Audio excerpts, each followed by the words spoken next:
5 minutes. Thank you, Mr. Chairman. And my first question is to Mr. Gerard.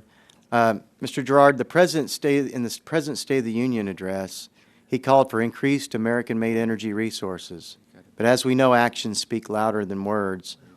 At the same time, he is calling for more oil and gas. His administration has 10 different federal agencies considering ways to overregulate hydraulic fracturing, the process we use to get tight oil and natural gas out of the ground. Some of these agencies looking to potentially take hydraulic fracturing regulation from the states where it belongs, including the Department of Energy, EPA, and the Department of Interior. Do you have any concerns that this administration will make hydraulic fracturing economically prohibitive to drill oil on both public and private lands? And can you go into how hydraulic fracturing can increase the supply of oil in America? Yes, we're very concerned by what's going on at the federal level. As you know, hydraulic fracturing has been around for 60 years. We've drilled over 1 million wells with this technology. We've improved it greatly. The technology has advanced. And today, and going back to Mr. Engel's point earlier when he was talking about natural gas vehicles, all that is made possible in the United States today because of the vast supply of natural gas. It is a game changer. It literally changes the energy equation in this country. So we are very concerned about what we see going on within the administration.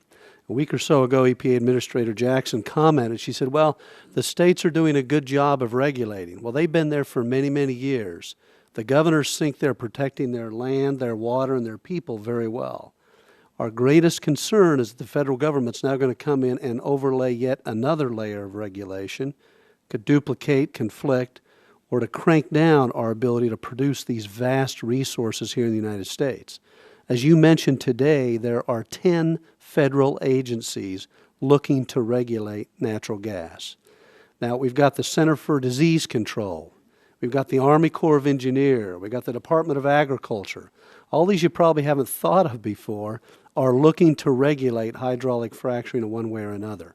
So it is a very serious consideration. The other thing I would add in talking to governors around this country, those in North Dakota, Pennsylvania, and elsewhere, that have seen this vast change. In the last 18 months, we've created 83,000 jobs in the state of Pennsylvania as a result of these newfound preferred technologies to produce natural gas.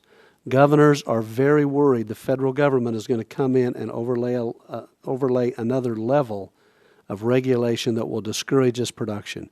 Over the next 5 years, if we're not allowed to use natural gas, it will by and large take off the table 45% of our gas production, 17% of our oil production by stopping the use of that proven technology.